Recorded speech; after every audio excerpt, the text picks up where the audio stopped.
नमस्कार, मैं कृष्णकांत ओझा। स्वत्व के डिजिटल प्लेटफॉर्म पर आपका स्वागत है। पार्टनर तुम्हारी पॉलिटिक्स क्या है, इसके 7वें एपिसोड में हम लोकसभा के अंदर लोकतंत्र को लेकर के और भारत के एंटी नेशनल नैरेटिव को लेकर के एक कथा बताएंगे। कथा रोचक है, हंसने लायक है, लेकिन इसके साथ साथ हमारी चेतना को ऊर्ध्व करने वाली भी है। हमें बताने वाली है कि कैसे हमारा देश मजबूत नहीं हो पाया। भारत के प्रधानमंत्री ने बम फोड़ दिया, लेकिन पुलिस उन्हें पकड़ नहीं रही है। यही हाल रहा तो बाहर लड़का सब भी बम फोड़ना शुरू कर देगा, क्योंकि उनको लगेगा कि बम फोड़ने के बाद पुलिस किसी को नहीं पकड़ती है। इससे मामला गड़बड़ हो जाएगा। 27 मई 1998, जी हाँ, 27 मई 1998 को लोकसभा में सांसद के रूप में लालू यादव के भाषण का वह अंश सुनकर लोग हंस रहे थे, लेकिन सांसद के भाषण का वह अंश पोखरण में परमाणु परीक्षण विस्फोट को लेकर उसके पीछे देश की एकजुटता को आहत करने वाला भी था। लालू के भदेश स्टाइल भाषण पर अधिकांश सांसद ठहाके मारकर हंस रहे थे। वहीं दूसरी ओर संसदीय परंपरा व नैतिकता के प्रति प्रतिबद्ध सांसद मौन थे। भारत के लोकसभा में देश के व्यापक हित के बहस में भी लालू यादव के भाषण में राष्ट्रहित गौण और वोट बैंक की राजनीति की बू अधिक आ रही थी। लालू यादव यह जानते हैं कि देश की सुरक्षा या स्वाभिमान जब संकट में होता है, तब भारत एक साथ खड़ा हो जाता है। पुलवामा में सैनिकों पर हमले के बाद पूरा देश उद्वेलित हो उठा था, लेकिन लालू यादव ऐसे नेता हैं जो गंभीर मामलों को हल्का बनाते हुए मजाक में अपना एजेंडा सेट कर देते हैं। यह पॉलिटिकल एजेंडा ही था। अपने उस भाषण में उन्होंने अपने माई समीकरण के प्रमुख घटक मुसलमानों को यह संदेश दिया था कि वह परमाणु विस्फोट के खिलाफ है, क्योंकि पाकिस्तान उससे आक्रोशित था। भारत को परमाणु शक्ति संपन्न राष्ट्र की श्रेणी में लाने के उद्देश्य से उस समय के प्रधानमंत्री अटल बिहारी वाजपेयी की सरकार ने 1998 में राजस्थान के पोखरण में 5 भूमिगत परीक्षण विस्फोट कराया था। अमेरिका जैसे शक्तिशाली देश के भारी दबाव के बावजूद भारत ने अपना परमाणु कार्यक्रम जारी रखने की घोषणा की थी। यह साधारण बात नहीं थी। ऐसे समय में 27 मई 1998 को विपक्षी पार्टी के सांसद के रूप में लालू यादव के संसद में भाषण से यह अर्थ निकल रहा था कि पूरा भारत अटल सरकार के इस निर्णय के साथ खड़ा नहीं है। इतना ही नहीं, उन्होंने 1974 में इंदिरा गांधी की सरकार द्वारा पोखरण में ही प्रथम परमाणु परीक्षण का जिक्र करते हुए कहा था कि उस परीक्षण के बाद इंदिरा गांधी की सरकार गिर गई थी, इसके बाद आपकी भी सरकार नहीं रहेगी। यह लालू यादव की भविष्यवाणी थी।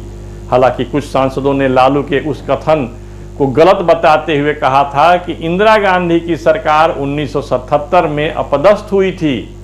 लालू यादव का एक भविष्यवाणी सत्य साबित हुआ था। वर्ष 1999 की बात है। वर्ष 1999 के अप्रैल माह में तमिलनाडु के मुख्यमंत्री पूरे तामझाम के साथ दिल्ली के एक 5 सितारा होटल में आकर ठहर गई थी। वह अटल बिहारी वाजपेयी पर अनैतिक दबाव डाल रही थी कि वह उन पर चल रहे इनकम टैक्स के सारे मामलों को उठा ले। नैतिकता के प्रति प्रतिबद्ध वाजपेयी जी उसके लिए तैयार नहीं हुए, तो उन्होंने सरकार से अपना समर्थन वापस ले लिया। सरकार को बचाए रखने के लिए अटल बिहारी वाजपेयी ने कांशीराम और मायावती से भी बात की थी। वे राजी भी हो गए थे, लेकिन वोट देने के समय मायावती ने लोकसभा में संसद भवन में चिल्लाकर अपने सांसदों को कहा था कि लाल बटन दबाओ, यानी विरोध में वोट दो।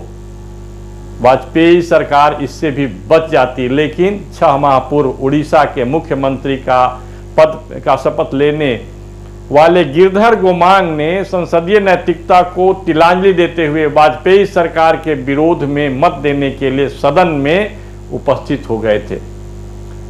संयोग से उन्होंने 6 माह बाद भी लोकसभा की सदस्यता से इस्तीफा नहीं दिया था। यह अनैतिक था। इस अनैतिक वोट से वाजपेयी सरकार गिर गई थी, लेकिन जब मध्यावधि चुनाव हुआ तब वाजपेयी सरकार बहुमत के साथ फिर से लौट आई। लालू यादव की दूसरी भविष्यवाणी को भारत के मतदाताओं ने खारिज कर दिया था। उस जीत के माध्यम से लोगों का स्पष्ट संदेश था कि भारत की शक्ति व प्रतिष्ठा के संवर्धन में लगे नेता व पार्टी के साथ हम खड़े हैं। गैर कांग्रेसी प्रधानमंत्री के रूप में अटल बिहारी वाजपेयी ने 5 साल अपना कार्यकाल पूरा किया था। यह पहली घटना थी। इसके पहले जितने भी प्रधानमंत्री थे उनकी पृष्ठभूमि कांग्रेस थी। इसके बाद वर्ष 2004 में कांग्रेस के नेतृत्व वाली यूपीए की सरकार बनी। मनमोहन सिंह के नेतृत्व में बनी सरकार में लालू यादव रेल मंत्री बने थे।